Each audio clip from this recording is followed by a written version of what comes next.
This is a video that's going to show you how to combat fatigue on a high fatigue server.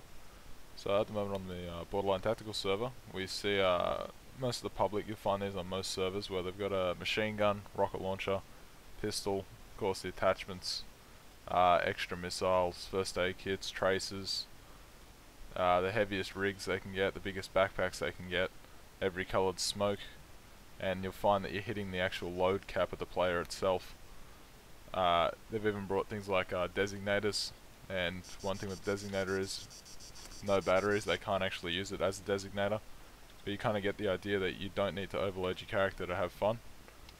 So you'll find people using LMGs, sniping people at super long range, and on a server that's actually got fatigue implemented, you'll walk a couple steps and you'll be completely gone, because a lot of the public will use the halo jump system where you just parachute straight in and then you can't walk anywhere.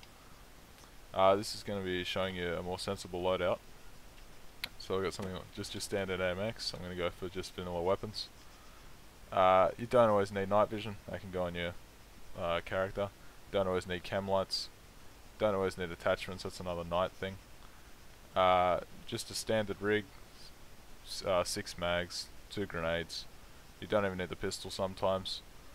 Standard smoke, so depending on the situation you're in, you can even take the RCO off depending if you're in an urban combat, same with your first aid kits and your extra mags.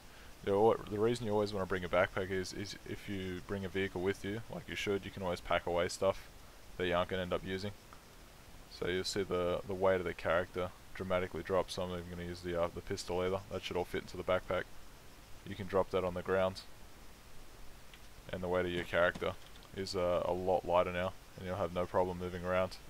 So I think if you've got 7 mags, you should be pretty good to move through most urban situations before you get back to your vehicle.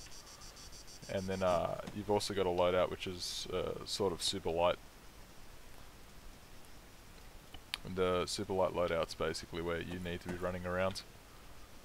So the short stock MXs, they've got a lighter weight.